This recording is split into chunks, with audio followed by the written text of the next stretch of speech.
Sarah, why are you calling so late? Our daughter should be sleeping with me.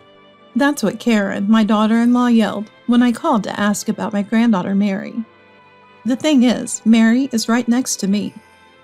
It's past midnight, and it's snowing outside. Yet 7-year-old Mary arrived at my house barefoot and without shoes. What's wrong? Granny, I'm cold. Mary is shivering, her feet a painful shade of red. I quickly embrace Mary and bring her inside to warm her up in a bath. During that time, I had called Karen. I was stunned by Karen's unexpected response when I suddenly heard a voice I couldn't believe. I'm Sarah, 58 years old. I've been living alone since my husband passed away 3 years ago and manage the apartment complex we used to run together. I have one son, Brian, who married Karen 8 years ago, and they have Mary, who just started elementary school this year. Brian's family lives just a 10-minute drive from my house, and they would often visit me, driven over by Brian. Each time, I couldn't get enough of Mary, who would cling to me and never want to leave my side. 6 months ago, Brian was assigned overseas for a year. Because of Mary's schooling, he decided to go alone. Being a family man, I supported Brian's decision. However, the moment Brian left the country, Karen, who used to visit frequently, disappeared. One evening, feeling lonely without seeing Mary, I happened to pass by Brian's house. There, I spotted Mary, playing alone in the yard, still wearing her school bag. Are you alone? Where's Mom? Mom's at work, so I can't go inside. Just as Mary said, the house was locked, and she usually waits alone until Karen returns. That's when I found out that Karen, who was a stay-at-home mom, had started working. I couldn't leave Mary alone, so I took her to my house and gave her some snacks, which made her very happy.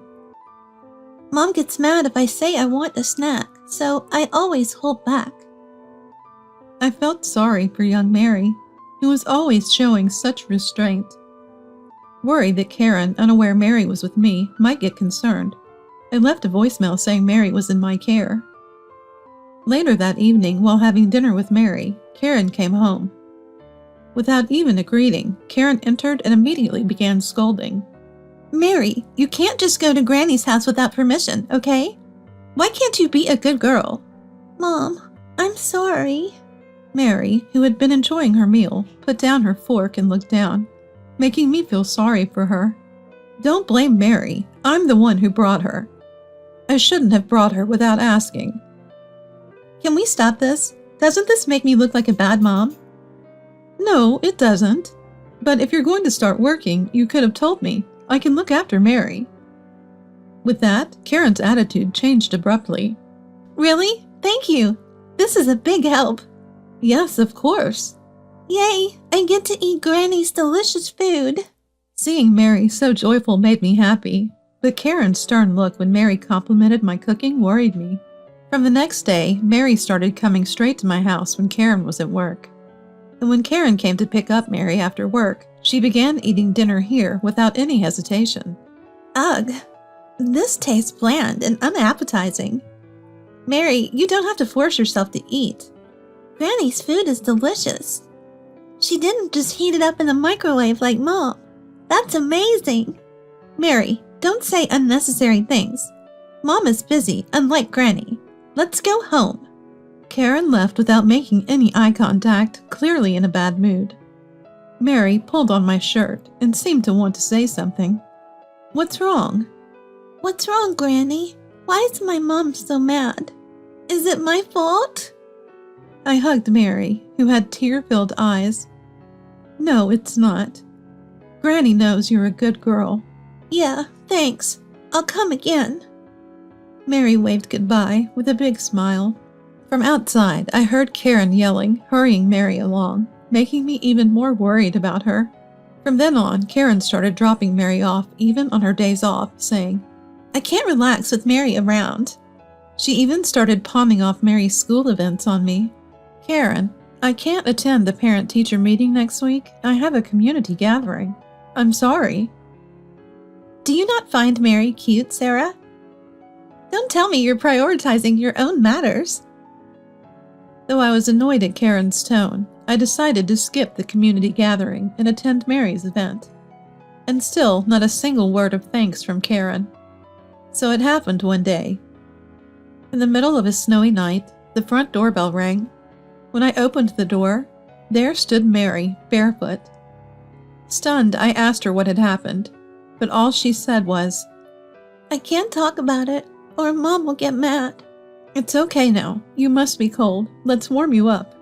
Mary, shivering, nodded, and I quickly bathed her and called Karen. I'm sorry to call so late, but it's about Mary. Karen cut me off with an irritated voice. Mary is sleeping next to me. Calling past 1 a.m. is incredibly rude. I have work tomorrow, so I'm hanging up. She tried to hang up, but it seemed like the call didn't disconnect.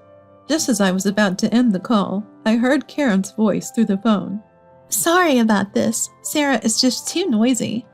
It's driving me insane. You have it tough too, huh? Yeah, I do. I wish Sarah and Mary would just go away like Brian did on his solo assignment. Then I could be with you all the time. Why not divorce him and become my wife? The condition is that you have to abandon that brat. Deal? Promise? I love you way more than I ever loved Brian. When Karen said that, I heard a suspicious voice on the other end, leaving me stunned. What is she doing? Neglecting her own daughter like this? Anger towards Karen boiled up inside me. I wonder how Mary has been coping all this time. I couldn't help but cry, feeling pity for Mary. Mary had been sleep-talking, apologizing to her mom. Karen never contacted me, even the next morning, despite lying about spending time with Mary. I will never forgive her. I vowed to make Karen pay. The next day, after sending Mary to elementary school, I started gathering evidence of Karen's infidelity. I found Karen cozied up with a man near Brian's house. I secretly followed them and witnessed them entering the house. Don't you need to find the kid? She's at Sarah's place, no worries. Mary's just a hindrance, keeps us from enjoying our time with Robert. Their conversation made my blood boil. How dare she treat her daughter Mary as an annoyance? I was disgusted, but seeing Mary's joy at being picked up from school pained me. Finally, that evening, I got a text from Karen. I've caught a cold. I don't want to pass it to Mary, so can you keep her till I'm better? I knew she was lying, but I simply replied, take care. From that day on, Mary started commuting to school from my house. 3 days later, after Mary went to school, I entered Brian's house. I saw a man's coat at the entrance. I peeked through the slightly ajar bedroom door, and, as I suspected, Karen and her lover were in the bed. I started recording with my mobile phone. They didn't notice me, so I stomped over, glaring. When our eyes met, Karen screamed and hastily covered herself with the sheets. Who is this woman? Sarah! What? Nice to meet you. It seems my Karen has been relying on you quite a bit, hasn't she? Faced with an unavoidable situation, he stays silent. What are you two doing? Still standing there like that? As soon as they say this, the two of them hurriedly get dressed. Sarah, please don't tell Brian about this. Oh, why not? You're planning to leave Brian and abandon Mary to be with this guy, aren't you? I never said that. Playing dumb won't help you. I even have evidence. I then revealed that I had recorded the phone call Karen thought she had ended. I can't believe this. It's disgusting that you were eavesdropping. Is that all you've got to say? You are Mary's mother, and you don't even consider how she felt coming home alone. How can you not think about that? I choke back tears as I think about Mary.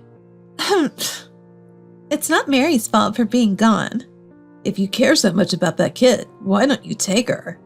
Not a bad idea. Mary is very attached to Sarah. Just when I thought it was pointless to say any more to Karen, the bedroom door swung open violently. Karen, enough is enough. Brian, who had been listening from outside, yells, and Karen freezes as she looks at him. Brian, why are you here?